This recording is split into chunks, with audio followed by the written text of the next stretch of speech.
పల్లి రామకృష్ణయ్య గారి పంతులు గారి శిష్యుడే బాలమురళీకృష్ణ గారు.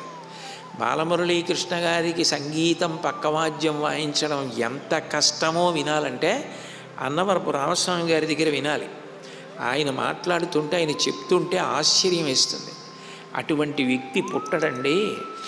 ఏ కీర్తనకి ఎప్పుడు ఏ రాగం పాడతాడో, ఎటువంటి సంగతి వేస్తాడో ఎవరికీ తెలియదు. పక్కన ఎంతో నిష్ణాతుడైన పక్కవాయిద్యం వాడైతే తప్ప ఆయనని అనువర్తించడం, పట్టుకోవడం సాధ్యం కాదని అంత ప్రీతి. అన్నయ్య అన్నయ్య అని పిలిచేవారు రామస్వామి గారిని. బాలమురళీకృష్ణ గారు తమ్ముడు తమ్ముడు అని బాలమురళీకృష్ణ గారిని పిలిచేవారు. ఎందుకో అట్లా ఎందుకు జరుగుతాయో తెలీదు. ఆఖరిసారి చెన్నైలో బాలమురళీకృష్ణ గారిని చూడ్డానికి అన్నవరపు రామస్వామి గారు వెళ్ళినప్పుడు బాలమురళీకృష్ణ గారు ఒక మాట అన్నారట. పెద్దవాడిని అయిపోతున్నాను, నేను ముందు వెళ్ళిపోతాను, నువ్వు రావాలి సుమా అంటే, నువ్వు కాదు అన్నయ్య, నీ చేతుల్లో నేను వెళ్ళిపోతానన్నారట బాలమురళీకృష్ణ గారు. అది అన్న కొద్ది రోజులకే వెళ్ళిపోయారు ఆయన. ఆయనంటే ఎనలేని ప్రీతి. పారుపల్లి రామకృష్ణయ్య పంతులు గారు వాళ్ళ గురువు గారు. ఆయన ఏ సామాన్యమైనటువంటి గురువు కాదు సంగీతంలో. ఆయన ఎంత మందికి కూర్చోబెట్టి సంగీతం నేర్పారో. ఆయన భార్య శిష్యులకి తలస్నానం చేయించేది మహాతల్లి. అంతమందికి అన్నం పెట్టి సంగీతం నేర్పిన మహానుభావుడు.